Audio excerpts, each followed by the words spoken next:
Đấy nhá. Đây là bộ voi chiến cột 14 gỗ gỗ đỏ 10 món nhá. Đấy. Đây là cái bé đầu tiên này. Đây. Hàng của em là khuôn tranh 4 phân, ván 2 phân. Đấy. Tay liền nguyên khối nhá. Này, đây là cái bé đầu tiên này. Đây, đực cực kỳ sắc nét này. Trong mà dẻo, chọn vân chọn gỗ nhá. Đây, tay.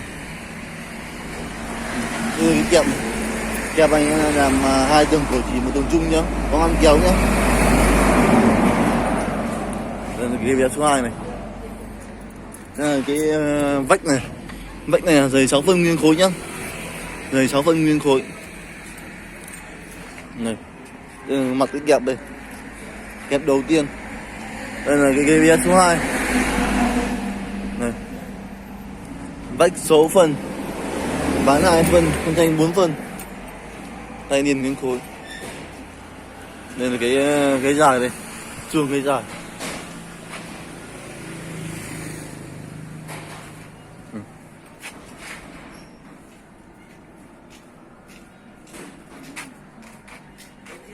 Đây là ván đây. Tay nguyên khối nhá. Tay đục nguyên khối không cắp ghép. Nguyên khối. Này. Đằng trước thì là vắt cong.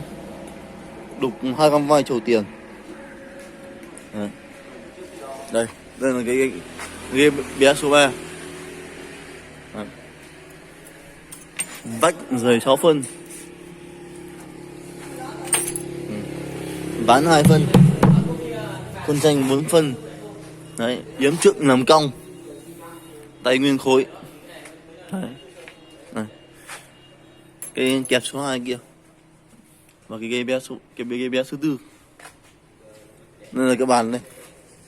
Cái bàn. Cái bàn này ván này em vắng như một tấm nhá. Vắng như một tấm. Đục mà. Vắng như một tấm. Đục mà thuận buồm xuôi gió nhá. Đấy. Cái khuôn tranh thì em cũng đục mà voi trầu vàng nhá. Đấy. 2 tầng cổ chỉ cực kỳ đẹp. Bàn rộng hơn mét, ván nguyên tấm nhá. Ai có nhu cầu liên hệ số điện thoại 0917679351 nhá. Và địa chỉ bên em là Đồ Gỗ Chính Hà, Cầu Sóc, xã Trung Lương, huyện Bình Lục, tỉnh Hà Nam nhá. Cái cầu sắt khoảng tầm 100 mét thôi.